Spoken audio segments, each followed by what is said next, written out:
you scared of Burgundy? When I first started trying to learn about Burgundy, I was terrified. You want to talk about a bunch of just names, just scads of names of vineyards. You know, Burgundy was this thing where you weren't allowed just to talk about Burgundy, because the people that talk about Burgundy had to talk about everything in Burgundy. I mean, the passion for Burgundy is, I was going to say it borders on obsessive, but no, it's obsessive. The true Burgundy aficionados are indeed freaks.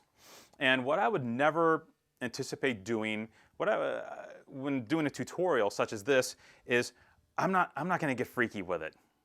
Okay? We're going to take Burgundy and we're going to make it pretty simple, because that's what we're doing. We're breaking things down and making it simple.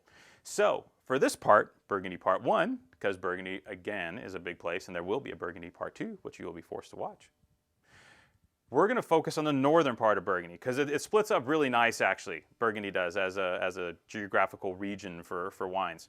And we're going to start at the very top of Burgundy, in an area that, you know, should it even be Burgundy? You know, I talk to a lot of people in the wine business and people in France, and they talk about, when we talk about the Chablis region, they tend to associate it more with the Loire Valley, with, you know, these Sauvignon Blanc wines from the Sancerre and Pouilly-Fumé areas, which we cover in another tutorial. But for some reason, bureaucrats, etc., you know, Chablis ended up being a part of Burgundy, and it's okay. Because in the end, yeah, I think it kind of belongs, even though it's kind of up over by Champagne. You know, it's not in the, what we call the, you know, that strip of quality vineyards, known as the Côte d'Or, Côte de Beaune, etc. It's kind of up there. But it's a good place to start. Now, the thing with Chablis, and this is very easy, the Chablis in Bordeaux, or in Bordeaux, thanks. The Chablis in Burgundy is not the Chablis like Inglenook or Carlo Rossi.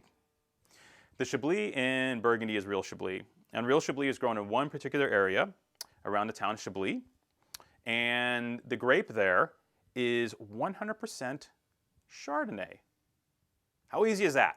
Okay, Chablis, French Chablis, equals Chardonnay. Duh, you're done on a simplistic level. Now, for the freaks, it gets a bit more intense than that. And again, these vineyards are broken down into a series of Grand Cru, they call Grand Cru and Premier Cru and Village parcels. And the Grand Crus tend to be the vineyards that have the best exposure, the best hillsides, the grooviest soils, and those wines can tend to be a bit pricey, $40 to $90 a bottle. And the Premier Cru wines can tend to be kind of like 25 to 50 bucks a bottle, and they're kind of like the lesser parcels, maybe on the other side. You know, it's quite a hilly area, Chablis is. So you got these slopes over here, and you got these slopes over here, and they kind of all meet in the middle and kind of converge around this corner and go this way, and this section is the Grand Cru, and this section is the Premier Cru. It's all a bit daunting. But if you can just remember, there's Grand Crus, which are super groovy, there's Premier Crus, which are darn groovy, and there's Village wines, which are just darn good, right? And they're all Chardonnay. And they're all kind of made in the, you know, I'm not going to say the same style, but they're all kind of made in a house style for the region, which is crisp, bright, driving, minerally, flinty, green apples, usually very little, if any, oak at all. A lot of them done in older barrels or stainless steel. They're almost like what we call like a true Chardonnay flavor in these grapes that come through and that make these Chablis wines. And they're terrific. I love Chablis. I drink a ton of Chablis. It's delicious and bracing and wonderful. Now, I guess in that case, yeah, it does belong in Burgundy, because Burgundy's like groovy and those wines are groovy. Now, as we head south, it's about an hour and 40-minute drive to get to the next part of Burgundy. Like I said, this is kind of weird. It doesn't make a lot of sense. You're up here, and you drive an hour and 40 minutes, and then you're down here. But the down here is the here, if you're a Burgundy fan. We're gonna take off kind of near the town of Dijon, just south of the town of Dijon. There's an area, we start the Côte d'Or, and basically translated, that is the golden slope of Burgundy. And it's a really unique grape growing area, very unique. It's basically, you got the hills up here, and then you got these slopes that kind of swoop down this way, and then they bump into the Saône River right here. Now, between here and here is where all the grapes are made. It's about a mile, 1.2 miles approximately from Chaw to Chaw. And boy, are these grapes different when you go from here to here. Down here, we have those village level grapes. Then up here you got the Premier Crus, and then up here you have the Grand Crus. Okay, so Grand Cru kind of here. Actually, Premier Cru is kind of here too because it gets a little funky. Premier Cru, Grand Cru, Premier Cru, Village. Now, in the Côte d'Or, remember, we're trying to keep this simple. It's really easy to remember that 95% of the wine, 98% of the wine in the Côte de Nuits, the northern part of the Côte d'Or, let me get that straight, the Côte de Nuits is red. Very simple. It's all red. Now, that red wine, we're keeping it simple again, is produced from Pinot Noir. Pinot Noir, okay? We're talking for a wine to be labeled Burgundy with a few exceptions, which include a little bit of Gamay, but you hardly ever see them. 99% of the red wine you see from Burgundy is going to be Pinot Noir. How easy is that? Again, we have this Grand Cru thing, we have this Premier Cru thing, and we have this Village thing, and it's all Pinot Noir. Now, scattered amongst this Côte de Nuits, this northern part of the Côte d'Or, the Burgundy proper, there's a bunch of villages, and each village had its own distinctive character. You start up there in Fissan and Marcenay, and the wines tend to be more minerally and a little more rustic. And as you work your way down the Gevrey-Chambertin, it's considered one of the kingly regions of the Côte de Nuits, where some of the greatest wines are produced. And there's a large percentage of Grand Crus located in that area. And then you go through the towns of Morée and Chambord and Vosne-Romanée. Vosne-Romanée, one of the most famous Pinot Noir growing areas in the world. The Domaine de la Romanée-Conti comes from Vosne-Romanée, and it's considered probably the sexiest and most precocious of the appellations in Burgundy. Just really delicious hedonistic wines. And eventually you find your way down from Vosne-Romanée. There's a little gap. And you find your way down to Nuits Saint-Georges.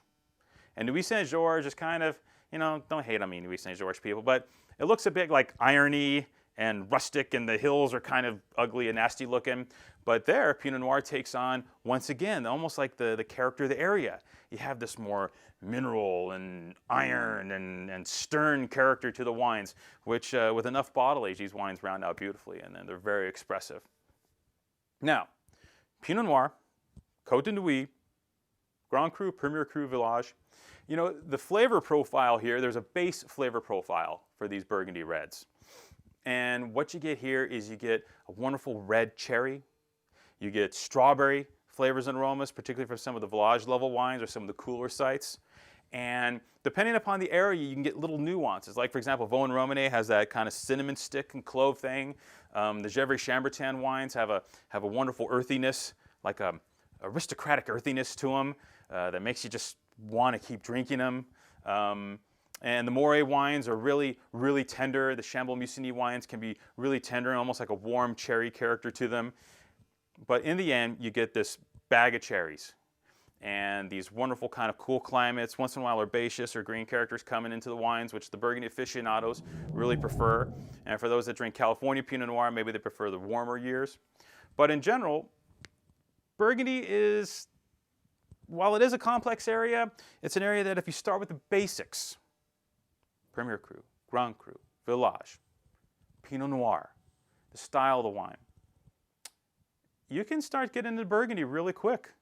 It doesn't take that much to dig into it. And from there, if you want to open a book, and then another book, and another book, and really start getting into it, well, that's your call.